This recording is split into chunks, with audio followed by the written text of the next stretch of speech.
You've probably seen the news, Microsoft just laid off 6,000 people. And right away, the internet did what it always does, freaked out. AI is replacing developers. Tech is dead. But let's slow down for a second. First off, big tech layoffs aren't new. In fact, they've been happening for years, long before anyone was worried about ChatGPT. Here are a few examples from the past. 2014, Microsoft laid off 18,000 people after acquiring Nokia. 2015, HP cut 30,000 jobs during restructuring. 2016, Intel laid off 12,000 employees to shift toward data centers. IBM, Yahoo, and others have done the same, multiple times.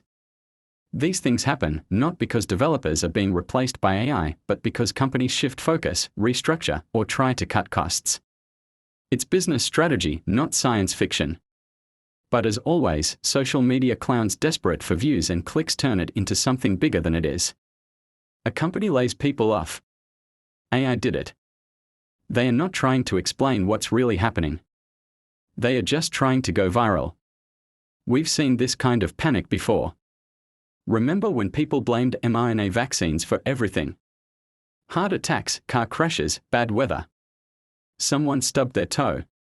Must be the vaccine. Now, it's AI's turn. Anything goes wrong in tech, must be AI's fault. Here's the truth, tech is still growing. There's still a huge need for skilled developers, people who can write quality code, solve problems, and understand how things actually work. And with AI in the picture, that need is only going to grow. AI isn't the end of software jobs. It's the beginning of a new era. We are going to build apps we can't even imagine today. New problems will show up. And those problems will need smart engineers to solve them. That's where you come in. So don't let the fear-mongering clowns get to you. Stay curious. Keep learning. Upgrade your skills. The future will demand more from engineers, not less. The ones who grow with the industry will shape what comes next. If this helped clear things up, please share and subscribe to J-Knight Technologies for more tech videos.